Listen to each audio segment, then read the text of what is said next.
Bismillahirrahmanirrahim. Assalamualaikum warahmatullahi wabarakatuh. Salam sejahtera untuk kita sekalian. Saya selaku Kepala Kejaksaan Negeri Maros, Joko Budi Darmawan, akan memaparkan hal yang telah kami lakukan dalam menuju pembangunan zona integrasi wilayah birokrasi bersih dan melayani. Pada tahun 2020, Kejaksaan Negeri Maros telah memperoleh predikat BPK dari Menpan RB. Kepercayaan ini tentunya tidak lepas dari dukungan dan kepercayaan masyarakat kepada kami. Dukungan masyarakat yang telah ada terus kami jaga dengan melaksanakan peningkatan dan perubahan pada 6 area perubahan. Area pertama, manajemen perubahan. Kami melakukan rapat pencarian zona integrasi menuju BBM, kemudian pelaksanaan penandatanganan komitmen bersama dan juga fakta integritas. Tindak lanjut dengan penertiban SK tim kerja BBM, melakukan rapat secara rutin, membuat notulen rapat. Perencanaan zona integrasi menuju BBM juga didukung penuh oleh Forkopimda Kabupaten Maros. Pada tiap apel dan rapat kerja selalu ada review tentang hal-hal apa yang harus kami benahi dan kami tingkatkan. Kami juga memasang quote yang berisi kata-kata bijak serta menunjukkan agen perubahan sebagai pendorong dari perubahan. Area kedua, penataan tata laksana. Selain dari program yang kami jalankan saat BBK seperti penggunaan SIM kari dan CMS, kami juga menjalankan hal-hal yang baru sebagai acuan peningkatan kinerja kami menuju BBM, yakni penerapan aplikasi Sipili yang merupakan aplikasi pusaran kejaksaan, di mana dengan aplikasi tersebut saat ini kami sudah tidak lagi menekan penomoran maupun tanda tangan secara manual. Hal ini tentunya merupakan terobosan yang menunjukkan bahwa menuju BBM bukanlah sebuah keniscayaan, melainkan sesuatu yang kami yakini dapat kami wujudkan. Kami juga membuat e-admin yang merupakan aplikasi yang menyimpan administrasi seluruh bidang yang ada di Kejari Maros. Kelebihan dari aplikasi ini adalah seluruh administrasi kami buat barcode sehingga memudahkan akses untuk memperoleh data hanya dengan melakukan scan barcode yang bisa dilakukan dan kapanpun dan dimanapun. Akan tetapi mungkin banyak yang bertanya, bagaimana tentang keamanan dan kerahasiaan administrasi yang disimpan pada e-admin? Saya rasa tidak ada yang perlu dikhawatirkan, dikarenakan setiap orang yang akan mengakses administrasi yang ada dalam e-admin harus masukkan password, dan password ini harus selalu kami perbarui juga. Kemudian selain e-admin, kami juga membuat e-arsip. E-arsip ini merupakan aplikasi penyimpanan berkas perkara baik itu maupun khusus, di mana sistem kerjanya sama dengan e-admin. Kami juga membuat pelimpahan secara online yang kami namakan e-limpah, di mana perkara tindak pidana yang akan dilakukan pelimpahan secara kami scan terlebih dahulu, kemudian hasil scan tersebut dikirim melalui email ke pengadilan yang diterima oleh PTSP pengadilan untuk kemudian diterbitkan Anda terima secara digital. Sistem pelayanan publik berbasis IT juga terus kami terapkan pada PTSP. Kami gunakan mempercepat proses dari pelayanan.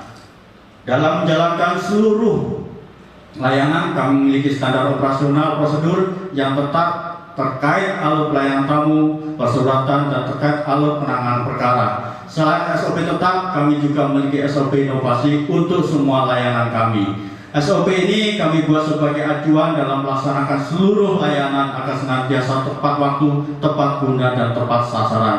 Dan juga untuk mengevaluasi hal apa saja yang harus kita benahi. Sebagai implikasi dari adanya SOP, terjadi peningkatan kualitas kinerja dibandingkan tahun sebelumnya. Salah satunya dari bidangnya Brigade 1 di bidang intelijensi wilayah kerja Kejaksaan Tinggi Sulawesi Selatan setiap bulannya. Area 3, penataan sistem manajemen SDM.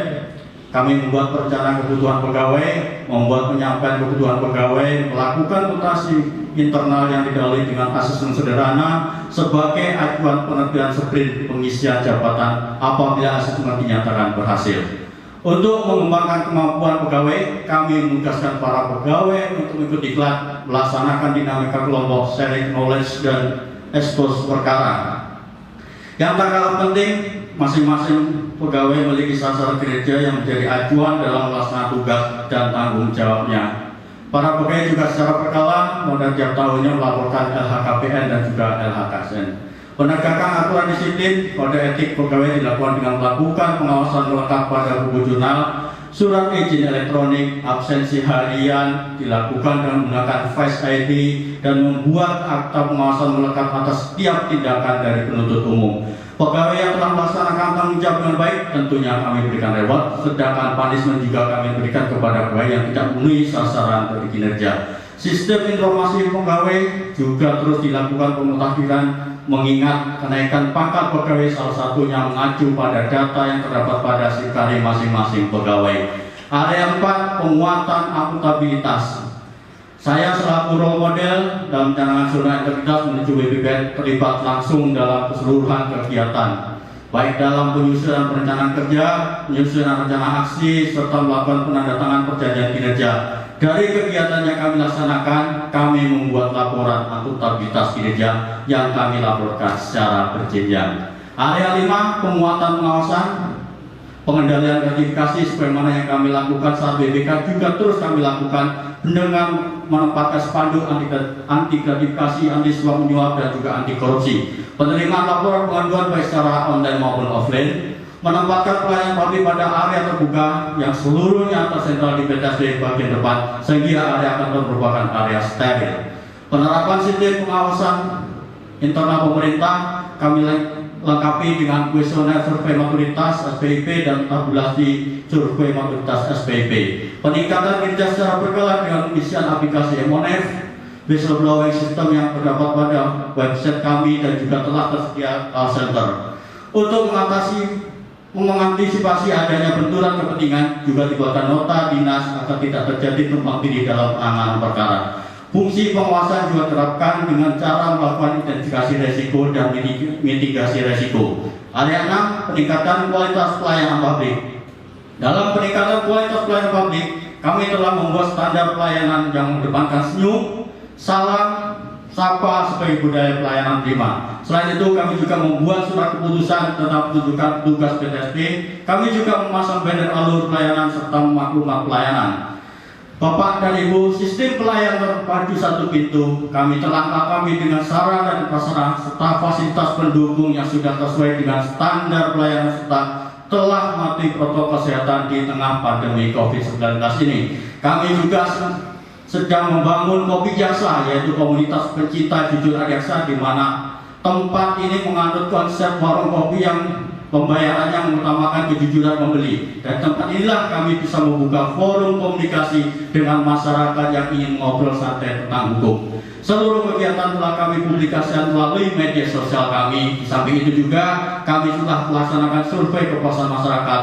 Tak kalah pentingnya yang harus kami sampaikan pada tahun 2020, kami telah membuat program bernama Jamal Mas Jaksa Marmos masyarakat yang biasa ini masih kami laksanakan, yaitu Sibat, Siholi, Siyakupemas, Silating 24, Sigalina, dan Sibima. Dari program-program layanan tersebut di atas kami menyadari bahwa masyarakat pasti membutuhkan banyak layanan, sehingga pada pencanangan zona integritas menuju BPPM ini kami menambah layanan baru. Di antaranya yaitu Sitampan. Jika kami sudah punya layanan tilang 24 jam, kami mendapatkan layanan Sitampan ini bagi masyarakat yang tidak punya waktu untuk mobil tilang, sehingga kami menyediakan layanan pengantaran tilang secara gratis. Komit menyadari bahwa banyak masyarakat yang tidak nyaman mendatangi kantor aparat penegak hukum, kami hadir tempat-tempat umum untuk memberikan konsultasi hukum kepada masyarakat. Jambangi penegakan hukum memegang menjadi tanggung jawab pokok kami, tapi kami juga ingin para narapidana melihat kami dari sisi yang berbeda.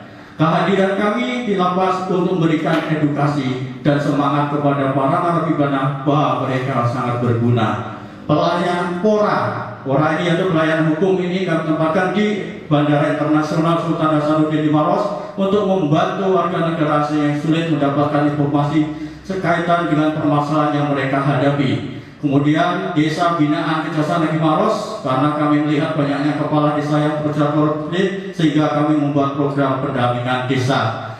Drive-thru pelayanan tilang dan persuratan inilah layanan baru yang sedang kami bangun. Nantinya persuratan sudah bisa disimpan dan diambil melalui layanan drive-thru, begitupun pengambilan tilang. Insya Allah bangunan atas layanan ini akan segera selesai dalam kurun waktu 1 bulan ini. Demikianlah pemaparan kami dalam kesempatan ini. Pada akhirnya semua hal yang kami lakukan adalah untuk pelayanan publik yang lebih baik.